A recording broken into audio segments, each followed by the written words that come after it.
En ce qui concerne l'intentionnalité, les philosophes entendent ce terme en un sens extrêmement vaste. Il couvre la formation de l'intention dans l'intérieur de la conscience et va jusqu'à l'accomplissement d'un acte dans le vaste monde des objets de considération d'un sujet.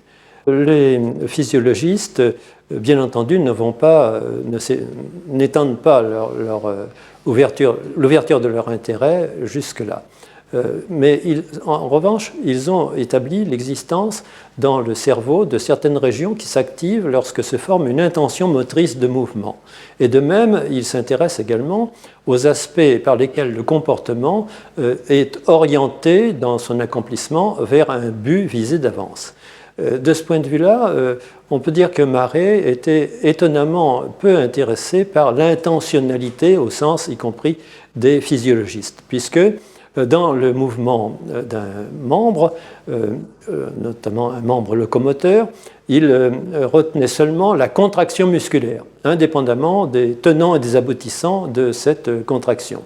Et de même, dans la chronophotographie, Marey isole en quelque sorte la déambulation, les pas successifs d'un marcheur par rapport à l'accomplissement d'un acte complet qui consiste évidemment à atteindre un but, partir d'un point, aller jusqu'à un but visé d'avance.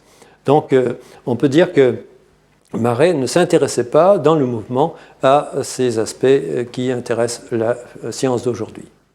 Alors c'est évident que chez Marey, il n'y a pas d'intérêt pour l'intentionnalité dans le sens un peu que la philosophie donne à ce terme, c'est-à-dire ses états intérieurs.